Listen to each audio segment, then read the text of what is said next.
devil you know. Chapter 6. It was the middle of the night. Cal was wide awake. Helen was fast asleep. He gently wrapped his arm around her and held her. She responded to his touch, drawing him closer. They had been considering children for some time now. Maybe a child was just what they needed to get them through this nightmare.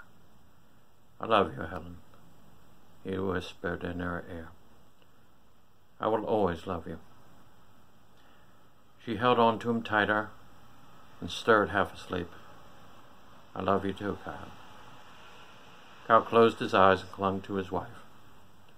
The rest of the world outside seemed very cold and frightening.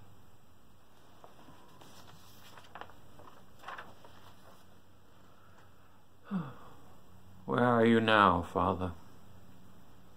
Kyle sat alone in the darkened hospital room, hands neatly folded on his lap, hoping to see some sign of life coming from his unconscious father. The only sounds he could hear was the gentle motor stirring of Ben's breathing machine, the only light coming from the eerie Christmas-like glow of the monitors keeping his father alive. Ben's face was glazed over, almost like a cadaver. It might as well have been awake, thought Kyle. "Good God, Dad.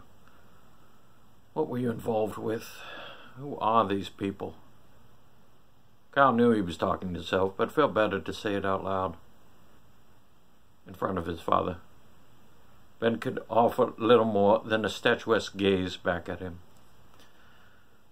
"Did you actually believe all along that God was dead? I certainly couldn't tell that by the way you raised me. You always raised me to be thankful, to feel blessed, not to feel sorry for what I didn't have, but to be thankful for all that we enjoyed. I just can't accept that you thought there was no higher power watching over us. God, everything was just so peaceful just a week ago." "I thought I might find you here." Kyle looked behind him to see a silhouette standing in the doorway. He couldn't place the voice at first. "Reverend Colton, is that you?" Reverend stepped from the shadows. "Yes, my son, it's me."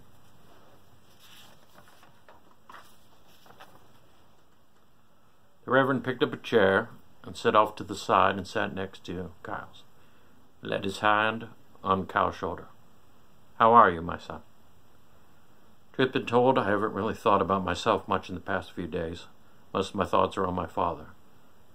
I guess I'm okay. I'm not sleeping well. Anxiety, depression, I don't know.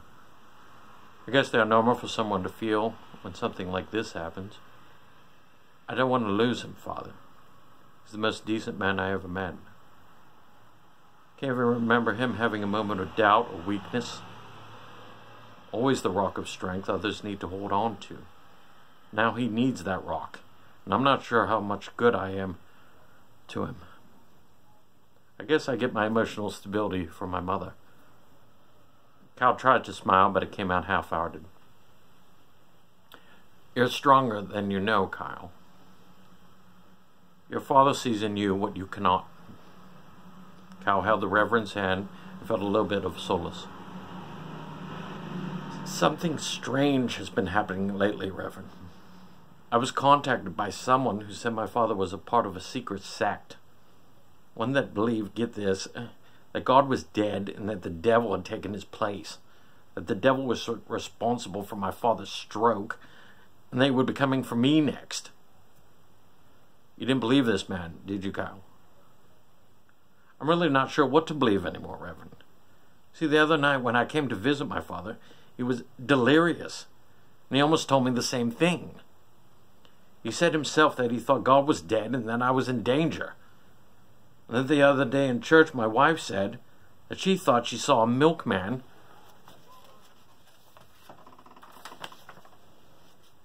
in our front yard when my father had his attack." "A milkman, Kyle?" "Yes." "Since when are fucking milkmen around anymore anyway?" Kyle let out a hearty laugh. The Reverend was too human. It felt good to laugh like that.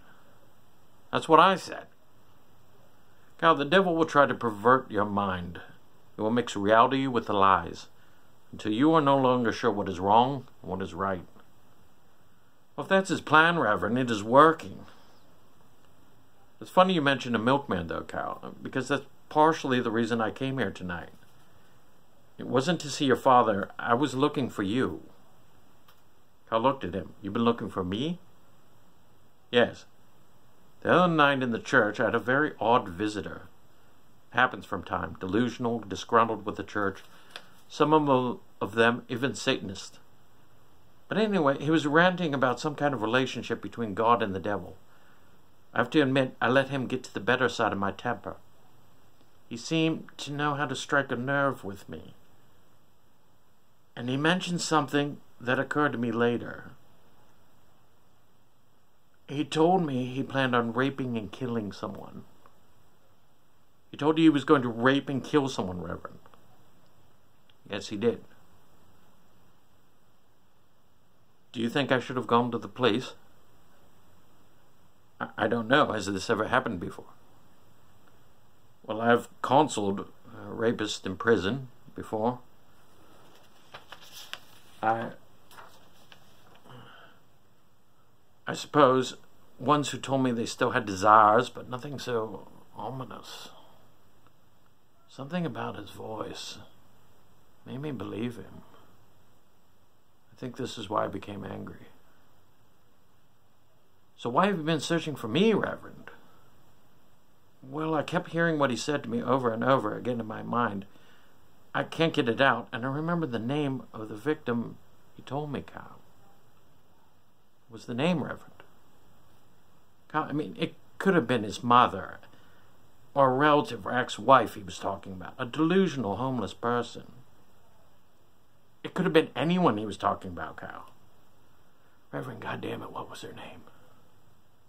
Cal, the name was Helen. What? You didn't tell me right away. Cal, I'm sorry. I didn't know whether or not to tell you at all. He's probably harmless. It didn't occur to me until later that night, even possibly have met your wife. Reverend, I've got to go. I've got to check on her. Reverend Colton stopped Cal before he could disappear down the hallway. Cal, he was dressed in white, like a milkman. Now that I think about it, all in white. Cal nodded and then took off running. Godspeed, my son.